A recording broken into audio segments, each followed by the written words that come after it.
আসসালামু আলাইকুম। আজকের ভিডিও আপনাদের জন্য বানাইছি, কারণ এখন এটা হচ্ছে আমাদের গোফের হাট। এখানে আপনি সদাইপাতি যত সদাইপাতি পাবেন। আর এটা হচ্ছে আমাদের দোকান। এই যে মোটা মোটা গাছ, জিয়াউর রহমান গাছ লাগাইছে, চাম্বল গাছ। এটা হচ্ছে তোয়াজ্জলের দোকান, তোয়াজ্জল বই রয়েছে সামনে। আর এই যে নদী, ওইখানে খাওয়া দাওয়া হয়। আর ওই সাইডে দেখতে পাচ্ছেন ওখানে ব্রিজ বানানোর কাজ চলছে, এখন বর্তমানে কাজ বন্ধ। আর এইটা হচ্ছে গোফ, মানে তিনটা গোফ, এই জন্য গোফের হাট বলে। এইটা হচ্ছে আমাদের তাল গাছ, আর সেখানে গাছও আছে। এটা কত হাজলের কম্পা গাছ। এখানে মোবাইল রিচার্জ থেকে সম্পূর্ণ সব আদান প্রদান কাজ করা হয়। আর হয়েছে এখানে হয়েছে এটা হয়েছে সামনে রাস্তার দিকে আমি যেখানে মধ্যে সেখানে পিরিজপুর চলছে, যেখানে মধ্যে সেখানে যাইতাম। এটা হলো জাকারিয়া দোকানে কিন্তু লোক নাই।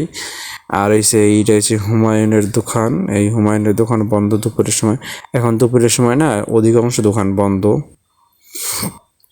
আর এই সাইডে হয়েছে গরু চোর জসিমের দোকান। আর এই রাস্তা দিয়ে আমাদের বাড়িতে যাওয়া যায়।